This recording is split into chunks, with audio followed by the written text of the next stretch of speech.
Hafızlık Proje Okulu'nun da erkek versiyonu. Bizler elhamdülillah geçen sene ilk öğrencilerimizi burada eğitim öğretimi aldık.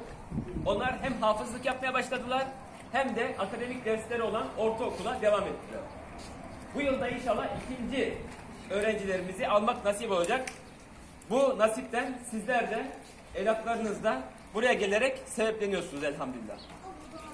Yani şu çağda bu mevsimde atmosferin içindeki sıkıntılara devamında bizler böyle bir cemaatin, böyle bir Kur'an sevdasının müritleri olmak için burada toplandık elhamdülillah. Allah'ın bize verdiği imkanlar var.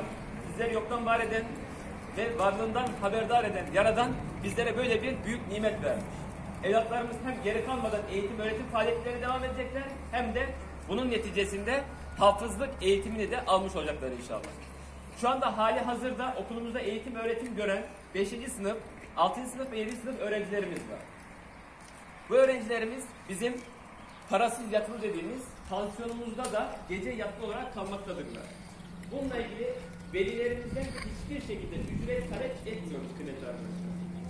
Yani burası devletin imkanlarıyla günde 3 öğün yemek, akşam bir ara öğün, okul binası, hafızlık eğitimi, Kur'an kursu öğreticilerimiz var bizim burada. Esselamu Aleyküm ve Rahmetullahi ve Berekatuhu.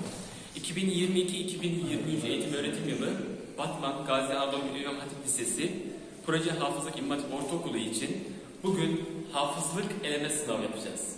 İnşallah bu eğitim öğretim yılında yeni yavrularımızla birlikte İslam'a hizmetkar olmaya, hizmet etmeye, Allah'ın bizlere verdiği bu nimeti en güzel şekilde istifade ederek hizmetlerine sunmaya devam edeceğiz. Katılan, gönül veren herkesten Allah razı olsun.